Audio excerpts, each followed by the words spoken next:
Okay, good evening, Trevor. It's been took a little break.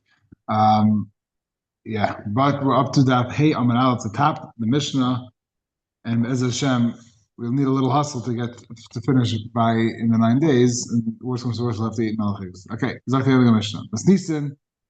So the Mishnah. Ad Masay Shailan as Hashem. So we had the Mishnah before started when we start asking for Hashem. We had Machlekes, multiple Shitas, the first day of Yom Tov, the last day of Yom Tov. Um,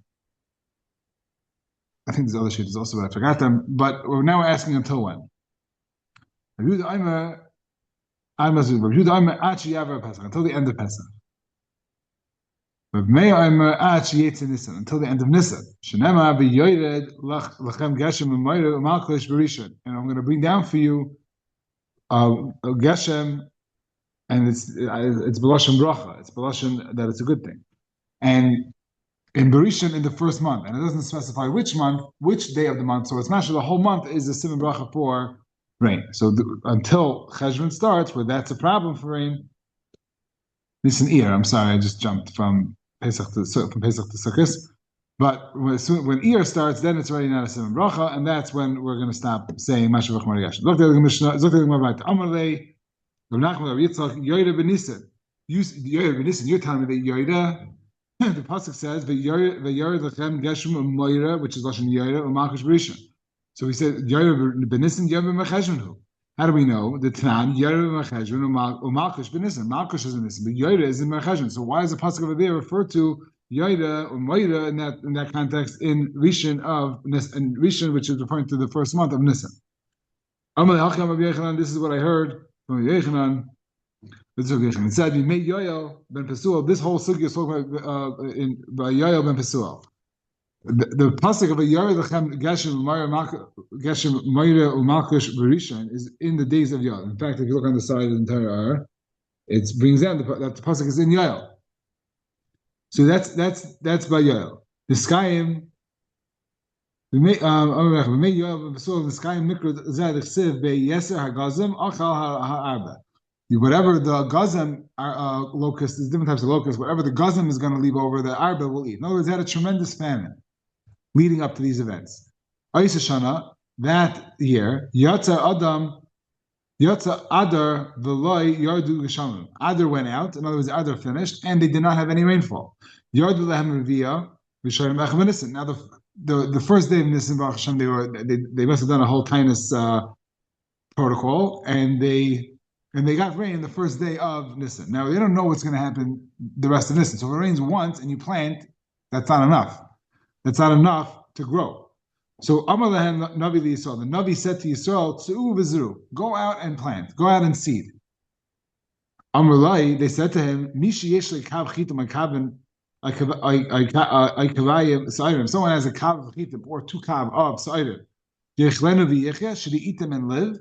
Or he should plant them and die. In other words, I have kernels. I could either put them I could either make bread out of them and feed my family for a few months, or I could put them in the ground.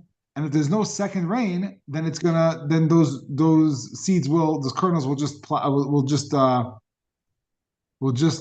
the right word? What I'm looking for? Deteriorate, but that's not the right word. Okay, it'll just dissolve. And it will become just the word is like mamash right there. It will decompose. Thank you. It'll be decomposed, and there'll be nothing left. And if it doesn't rain again, it's not going to grow from the rain from 2 days ago. The Navi said to them, you have a good taina. You don't know what's coming, but I'm telling you to go out and plant. Now let's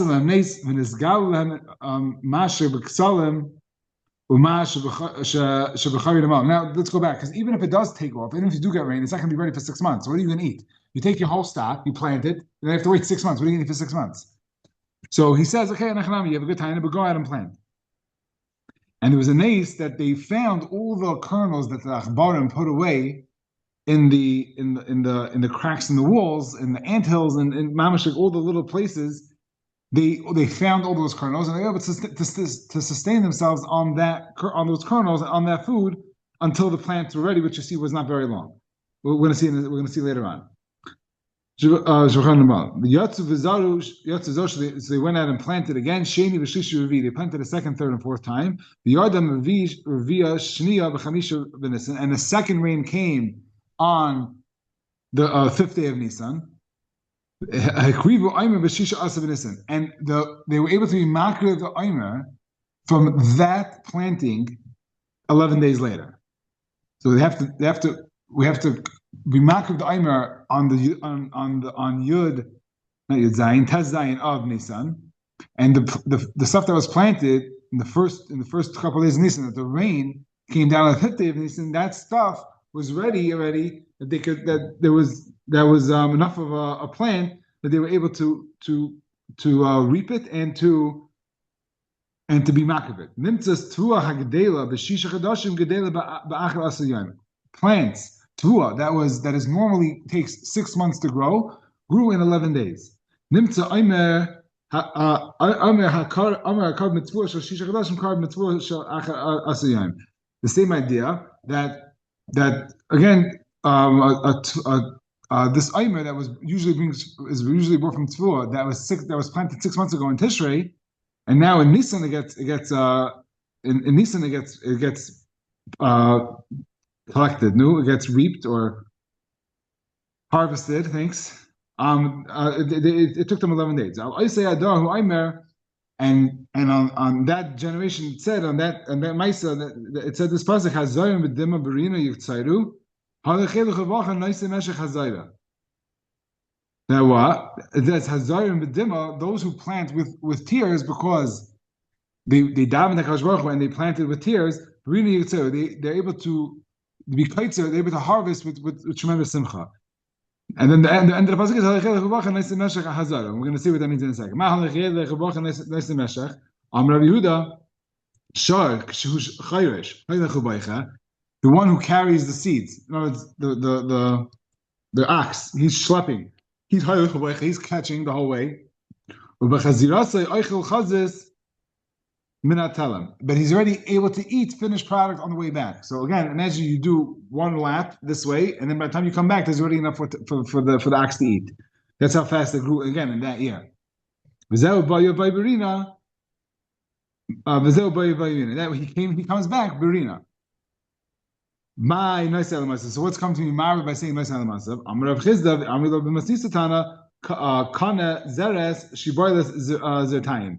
The stalk was 1 hand's breadth, and the beard, the beard is different from something else, and the actual plant, the actual fruit of the tuah was 2 hands breadth. Now usually, if you just in your head, if you take a picture of a wheat field, it's a long kana and a little kneppel on top that has actual food inside. Over here, the nace was side with speed and side that the ratio for food to stalk was also much greater. So it was much more zaftig harvest. What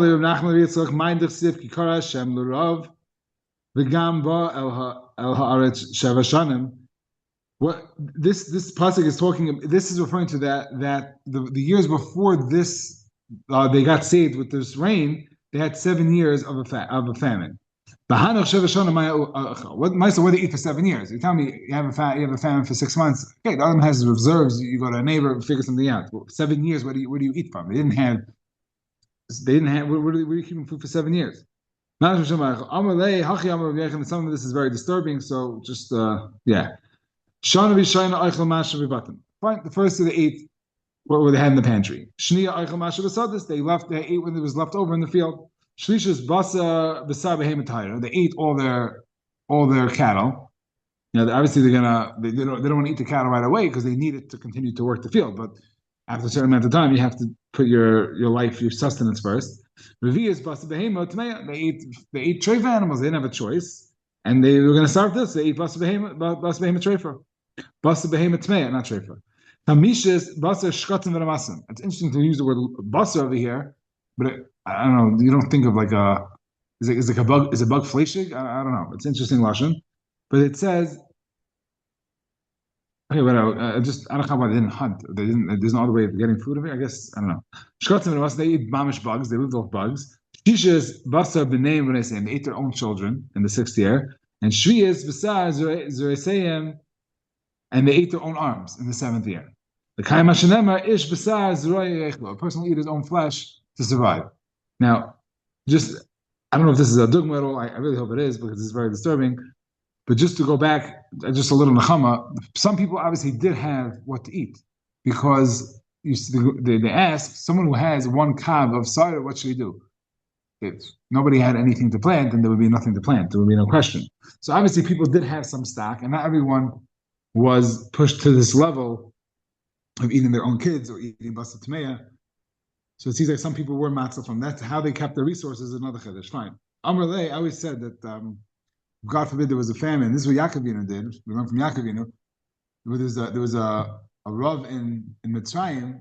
Yaakovinu had food, but he sent his kids down anyway, so they should have looked like the only guys on the block that had food. It's just a if there's ever a famine in the street, make sure you also stand on line outside the grocery store so no one thinks that you have food stocked up, even if you do. Okay, see now practical life advice you have over here. Okay, fine. Another member of Yachim Yitzchak, nothing to really do with the sugya. Inside, with amongst you is Kadesh, and I will not come to your city. This is a Kadosh Baruch Hu talking. So because there's something Kadesh in our midst, Hashem's not going to come. Hashem's not going to come to our city. It doesn't really stem, right? Because we're Kadesh, then Hashem should come. In other words, until you have Kadesh in your midst, down here, which means until I'm able to come here in Yerushalayim, until the Gula is done over here, I'm not going to be in Yerushalayim Lamala. Now, what does that mean? We don't really, Hashem doesn't like have a house, like we have a house, he needs a place to like, right? There's no wardrobe, there's no fridge, like there's none of these amenities that Kadosh Baruch Hu needs. So what's the din of a house? Whatever that means, that the Shkunta B'Galusa, I always understood it that Hashem's in Galus on this world. But you see that in some way, even Klape Shmai, there's a certain level of Galus, that Hashem's not going into Yerushalayim Lamala. Whatever that means, whatever Dira means, whatever Yishuv means, whatever these words mean, Klape Shmaya, but there's some sort of unrest and Galus, even on a higher level than just Adam Hazeh. Right? Because we always know that Hashem is with us in Galus. What does that mean? That means that the part of Kadosh Baruch Hu, that the experience of Kadosh Baruch Hu that we experience is also in Galus. But you see over here, it's even more than that. Who says this Yerushalayim Mal B'chla? And we're in the Chsiv Yerushalayim Menuya Ki Ir Shachor B'La Yachlev. That Yerushalayim that's going to be built with a city that's connected with it, which is referring to another Yerushalayim, which there's no other Yerushalayim. It must be Yerushalayim Mal. Amar Rabbi Nachman, Rabbi Yitzchak, my Chsiv U'Ba'achas Yivaru V'Yichsalu U'Ba'achas Yivaru V'Yichsalu Musa Habalim Eitzu. He's saying all these fools, and they're running after the havalim of eights. There's one thing that gets Risham to Ganem. Mahi, what is that? Where do you see that? It's talking about a havalim of eights. It's talking about, it says it's hevel and it's a masa tatuim. It's referring to Avodah Zarah with it. So you say hevel is also lashon of Avodah Zarah. So we're saying that there's one big avayah that schleps the Risham into Gehenna, and that's Avodah Zarah. Now we know that we don't have Avodah Zarah today. The way we understand Avodah Zarah is any sort, if we attribute any power outside of Kadosh Baruch Hu, even though we don't sit there and bow down or go to Mass on a Sunday, we're not doing Avodah Zarah in the Bris Kosher, but we attribute some sort of force and some sort of reality outside of Kadosh Baruch Hu's grasp. That's the way I understand Avodah Zarah to be today, which we have plenty of. We have, this is who I am. That's just the way I am. That's just the way I am is kfirah.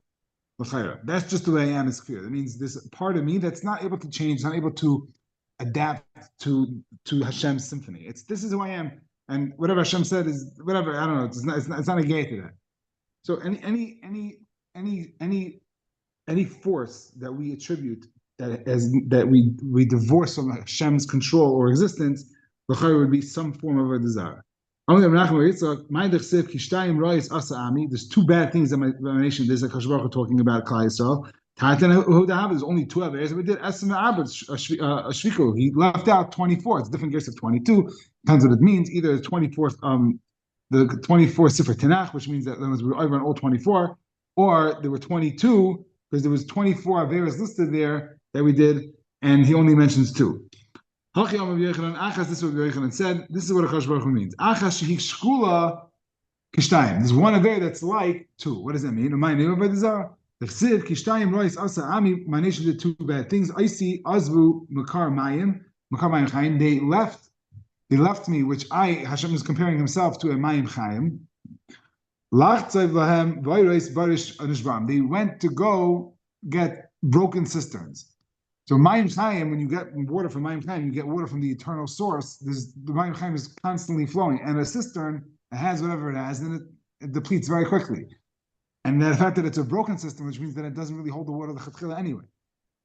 So you left me, Hakadosh Baruch Hu is saying, you left me, the Mayim Chaim, to go put your faith in broken cisterns.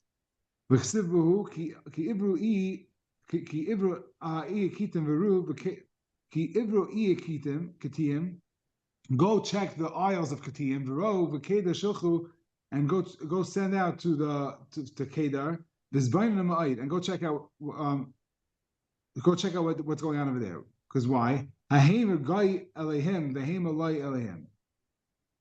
No, it's they don't defect from their God, even though he's not a God.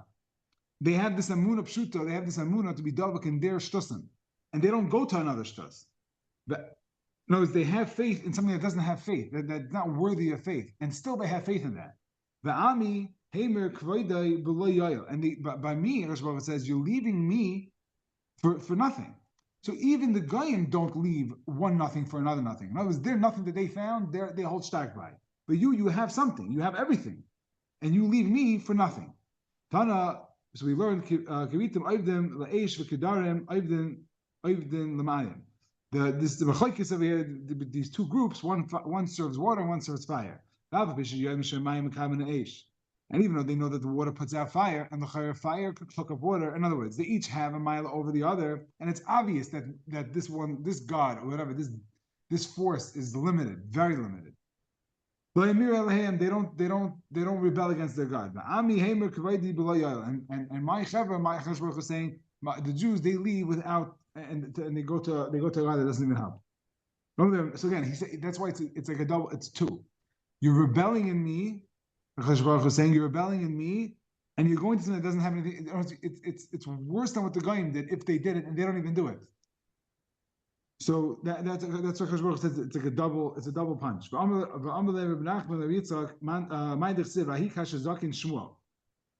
these are all members of Rav Nachman and Rav Yitzchak. They don't necessarily have to do with our sukkah. He said that Shmuel was old. We had this Vayihi in Megillah as one of the bad things that happened. And then we said that Vayihi doesn't always mean bad things, but this is one of the psukim we have. Vayihi Kashazak and Shmuel, and it says that his sons didn't go in his ways. That was the pasuk over there. When we siv Shmuel, was Shmuel so old? Why are you saying? Why are you calling him old? He was Tzachakol when he died. He was 52.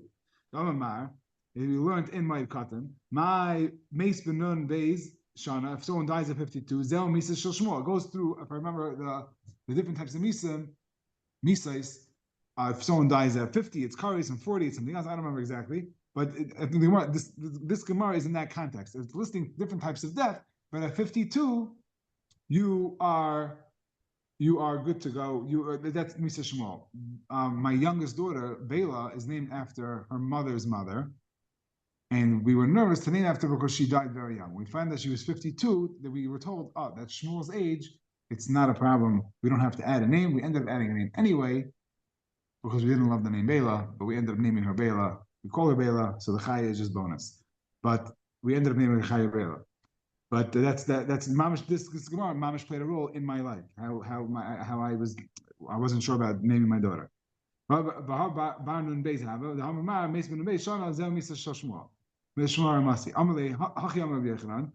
this is what Rabbi means. Zikna kaftzar alav. He got old. His old age jumped ahead of him. In other words, he aged prematurely. No, it's not that he died young, and he did die young, But there's a difference, apparently, the Gemara is going to explain. There's someone who dies young, who looks healthy, he's 42 years old, he's running marathons, and all of a sudden he drops dead. And a person who starts aging early. So that's different. We're going to see over here, I never knew this Nafkamina, and this is the Gemara that says it. The Gemara comes to the Siv. Nichamti, HaKadosh Baruch was talking over here, and he's saying to Shmuel, Nichamti ki hemlachti eshal ad charata kaviyach, whatever that means, Chapashmai, that he has, that HaKadosh Baruch has charata, but he's like he felt bad that he was Melech, that he was Mamlech Shaul.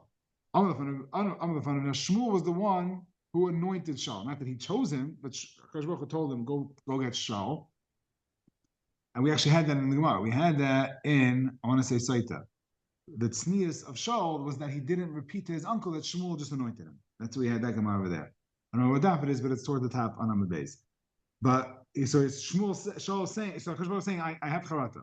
So I'm the fun of Shmuel saying back to HaKadosh Baruch Hu, Shekatani k'Moshe v'Aaron. You equated me to Moshe and Aaron.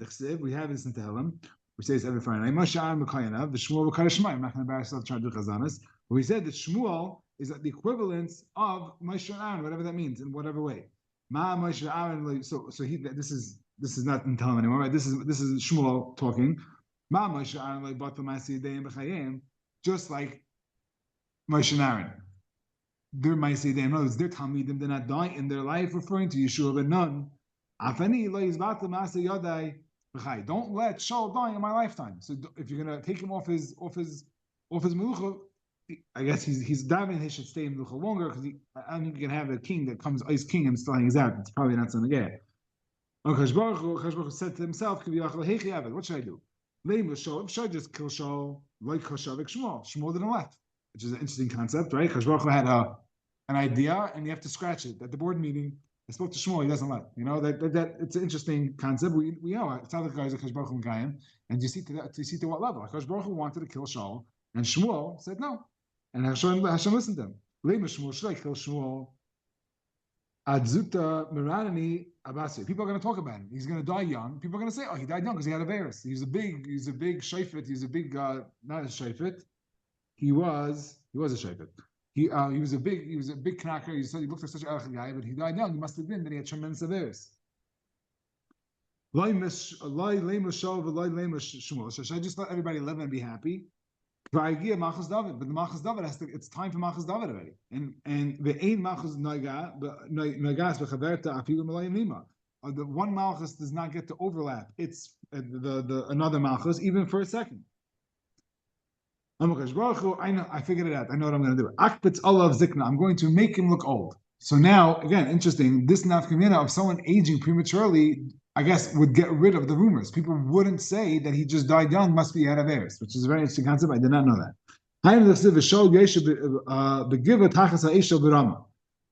Shaul was sitting in Giva, Tachas Ha'esha B'Rama. In Giva, it's a Rama. Giva is in Binyamin's Chelik, and Rama is in, I think, Ephraim's Chelik. El Laimelach, Mi Gar L'Shaul, Sheyesha B'Giva, Shtei Shanim. So where did he get this extra 2.5 years from? Shmuel Haramasi, referring to Rama is referring to Shmuel Haramasi, that he down for him and he stuck up for him and he got him an extra 2.5 years on an extension. So again, like this, David HaMelech would not have been king right after Shaul died. In other words, if Shmuel didn't mix in, Shaul would have died. There would have probably been another king for 2.5 years, and then David HaMelech would have came, because David HaMelech also wouldn't be able to come early.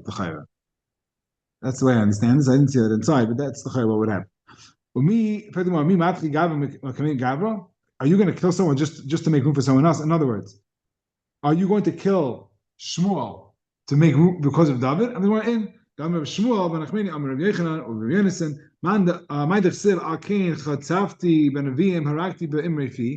What is this that I'm going to, again, Shmuel ended up dying because of David HaMelech's Malchus. That was the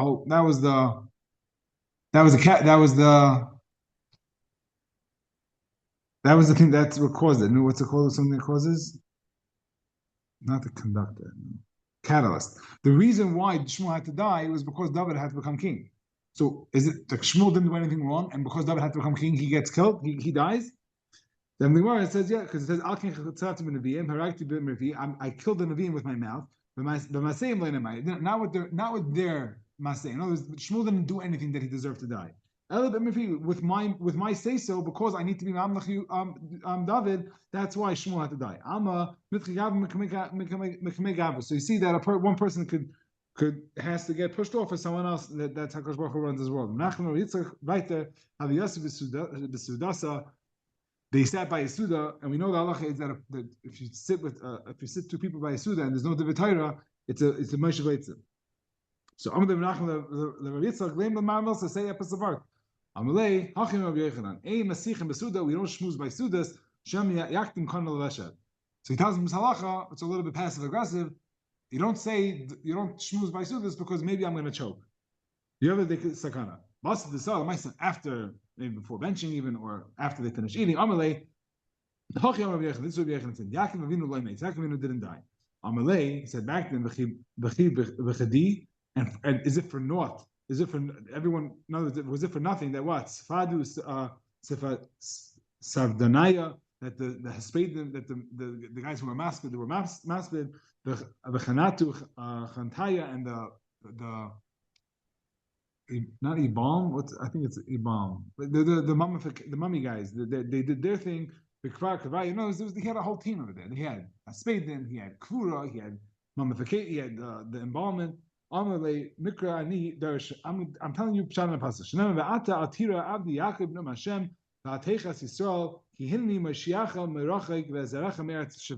I'm going to return you guys. Don't worry about it. I'm going to return you guys. Show me Eretz Shivim. So we makish the Hakadosh Baruch Hu was talking to Yaakov. Makish Ulazai, Hakadosh Baruch Hu was saying he's being makish Yaakov Avinu to his children. Just like when the children are going to be redeemed, they're going to be alive. So too, Yaakov Avinu is going to be alive. We had this also in Megillah. Miyad Nikri, he would become about carrying on the spot. Amalei of Nachman, I'm not Amin of Leich Beslei. I did this and it didn't happen. Amalei Kikamina B'Yayda B'Makira. If you know her and you recognize her, and then you say her name, that's going to bring such a memory recall that's going to cause a person to have a mission. But Stam, you say the name Rachav doesn't mean anything to you because you have no association with that name. Kihavu Miftari Mahadadi, when they left each other, Amalei give me a bracha. Amalei emshalacha mashal. What I'm going to give you a mashal to what you're asking. The adam shaya haydach b'midbar. A person goes to a midbar. V'haya roiv. He's hungry, v'ayif and tired, v'tzameh and thirsty. V'matzah ilan shepeiraisa mesukim. She has sweet fruit. The ilan v'tzilei na, and she has beautiful shade. V'amas mayim oiveres tachtav, and she has fresh water running through right underneath her. Over here, it's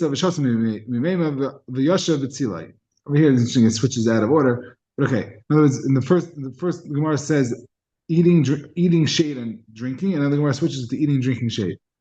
When the person wants to leave, what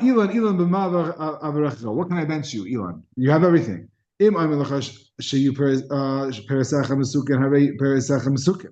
You have sweet food. You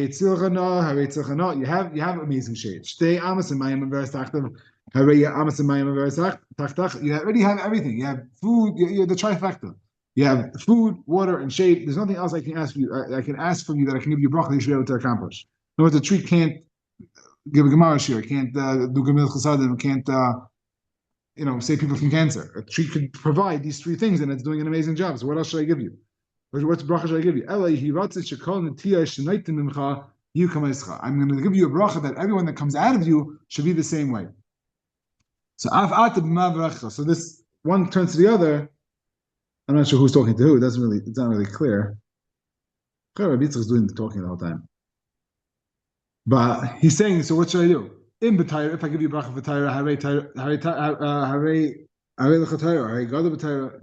have Torah. In the bottom, you have Torah, you have Ashiris, you have children. What else can I give you bracha?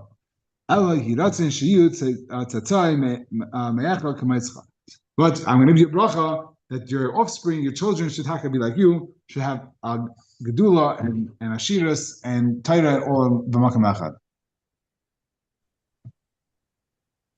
Thank you.